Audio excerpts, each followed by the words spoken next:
Most people don't fall in love expecting it to be hard. They expect it to be easy, natural, like they just fit. And usually in the beginning, that's how it is. You feel close, you feel connected, you feel like the other person just gets you. And you might wonder how this could ever be difficult. But then something shifts, and that person that you felt was so easy to connect with may feel a little harder to reach. And this is when some people might start asking themselves, what's wrong? What changed? What is it that happened? What if it isn't that something's wrong, but instead that you experience love in completely different ways? One of the things I've come to learn is that people don't just think differently. They feel and experience love differently because we have different internal realities. Some people experience love as a feeling, when they're feeling emotionally close, when they feel understood, when they feel like they can fully be themselves and they don't have to change in the moment. For them, love feels like I get to be myself and I'm accepted the way I am. For other people, love is something they come to know. It comes through what somebody does, their actions and their effort, through consistency, and through making choices over time. For them, love feels like they love me enough to show it. Neither one of these ways of loving is wrong, but they're very different experiences of the same thing.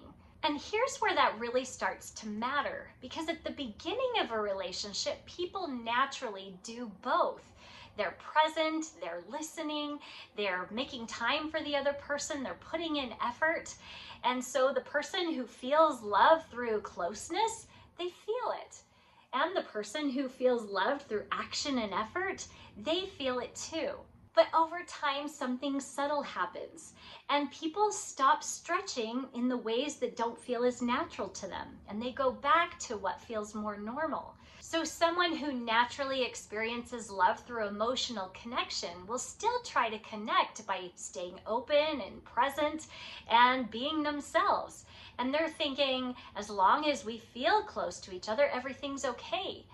And someone who experiences love through effort and action may keep trying to connect by doing things, by helping and trying to show up for the other person. And they're thinking, as long as I'm doing things to show it, then they'll know I care. And both people are still loving, but they're not showing it in the ways that feels like loving to the other person. So one person may start to feel, I don't feel understood, I don't feel seen. And the other person may be feeling, I'm doing so much and it's never enough. And this is where it gets really confusing, because both people are still loving in their own way. They're both trying, but the love isn't landing in the same way they did at the beginning. And this is where people may begin to think something is wrong, when really it just shifted. It's not that at the beginning it was fake, or that love wasn't there to begin with. It's that at the beginning, you were both meeting each other in ways that worked for both of you. And over time, you went back to your more natural way of loving. And you may be thinking, well, I kind of like both. I like to feel seen and understood, and I like it when somebody does something for me. And that's normal. Usually people aren't just one or the other. But what's important is to recognize your own tendency. So instead of jumping to what's wrong, you might instead ask, am I showing love in a way that is feeling like love to the other person? Or are they showing love in a way that I just may not be recognizing?